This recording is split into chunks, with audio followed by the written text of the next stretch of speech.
what's up guys, Kellen here again with Droid Life, and today we're taking a look at HTC's second big phone release of 2017, aka the one you're supposed to care about. Yes, I'm suggesting the U Ultra just go away, and HTC probably would agree with me because they want you to focus on this guy. This is the HTC U11, and I've had a chance to spend the last few weeks with it. So this time around, HTC not only is giving you an upgraded package, but they have a carrier partner and even tossed in a special hardware feature to try to make this phone stand out. But even so, is this going to be a phone that could be on your radar, let alone on your short list of phones to consider buying? Well, let's talk about that. This is our HTC U11 review.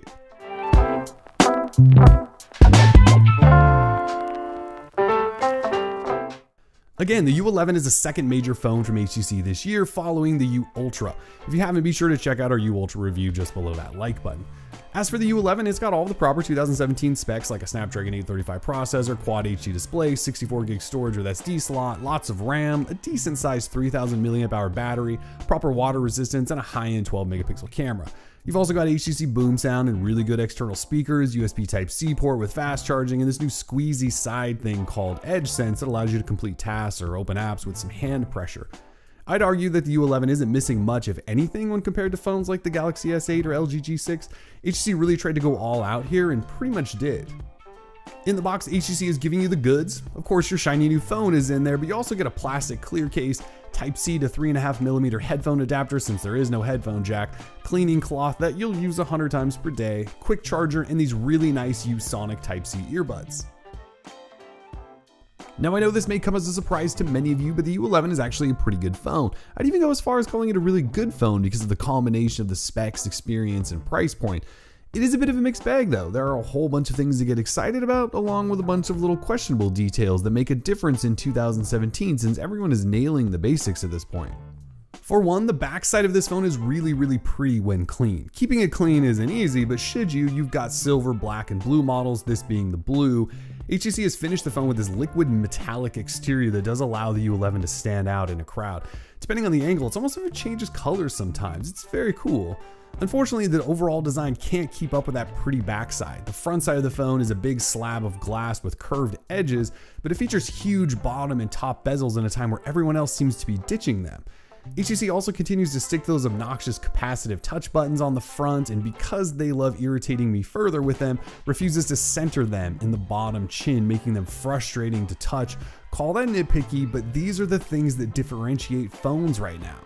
Performance and software here is quite good, as has been the case with HTC phones for a long time. Their HTC Sense skin, which HTC reps keep telling me isn't called Sense even though it is called Sense, is here, hasn't been updated in a while, and it feels slightly dated. It is running on top of Android 7.1.1, however, which is important since not many phones are yet. You get 7.1.1's app shortcuts feature, a mostly stock looking notification shade and lock screen, and an overall experience that won't look foreign to longtime Android users. There also isn't a lot of extra fluff to get in the way, so when you are in and out of apps or multitasking, things happen quickly. Specifically, some of the things HTC has done that I appreciate are adding in night mode for the display, giving you full personalization controls over things like icons, sounds, colors, and fonts through their theme store. I like the lock screen gestures that get you where you want to go without touching a button, and the display color temperature adjuster. And that brings us to Edge Sense, the feature that HTC wants to be the differentiator here. Edge Sense, for those not familiar, is a pressure-sensitive hardware feature that allows you to squeeze the size of the U11 to launch apps, open the camera, or turn on the flashlight, record audio, open Google Assistant, that sort of thing. It's okay. It does work as advertised. My problem has been remembering to use it. Since this is the first phone with this kind of feature, I don't necessarily have a strong opinion on whether or not it's useful. Well, it is useful, but I think it's going to take some time for us all to get used to using it, if that makes sense. In theory, it makes a lot of sense to do things without having to press a button, similarly to how their lock screen gestures work. But there is training there needed in order to make squeezing the U11 a natural move. So I'll say that Edge Sense is still a cool feature that might allow it to stand out. Is it a feature that gets you to buy the U11 over something else? I don't really think so, but I do hope it sticks around and others adopt similar ideas like this. The camera on the U11 is quite good. My issues here are that it's slow to load and often slow to fire off that first photo. I can't tell you how many times I walked away from a situation thinking I shot 3 to 4 pics and came away with 1 to 2. Hopefully speed issues can be addressed in software updates. So while speed is definitely important though, picture quality is a bigger deal, obviously. In that department, I really think the U11 shines. The crispness of the photos taken with this 12 megapixel Ultra Pixel 3 camera are top notch. Colors are so natural and really recreate scenes in the way your eye sees them, without doing a bunch of nasty processing and contrast ramping. No matter where I was, indoors or out, the U11 camera took a good photo that when I looked back on later impressed me. As far as software goes, the camera setup here is a good one. The shutter button is easily accessible. You have Pro and Panorama modes, and even 4K video recording with an acoustic audio focus mode that lets you zoom in on a target you want to hear audio from, and it amplifies that audio. It's a pretty neat little trick. In the battery life department, even though this phone features a smallish 3000 milliamp hour embedded battery, I'd give battery life a thumbs up. Each day I'd charge the U11, hammer on it with 3 to 4 hours of screen on time, and get through a day. It's too bad they couldn't fit a bigger battery in this thickish phone, or they might have had a huge extra selling point here over competitors. Either way, you'll get at least a full day on a single charge, plus you always have quick charging to fall back on. Moving on, let's talk about audio for a second. HTC is one of the Android manufacturers that has always pushed audio, and with the U11 that doesn't change. Of course, the phone doesn't have a headphone jack, and that will annoy many of you. However, they are including a little adapter to let you use your own headphones, or you could use the really good ViewSonic earbuds included in the box. With these new ViewSonic buds, you get active noise canceling, really rich, deep bass, and overall audio clarity that I really wasn't expecting from in-box headphones. They create sound profiles for your ears and really are an impressive set of buds. If you're the type who cares about external audio, well, Boom Sound is here and as good as ever. The external audio on the U11 is about as good as it gets for a smartphone, as has been the case since HTC first introduced it.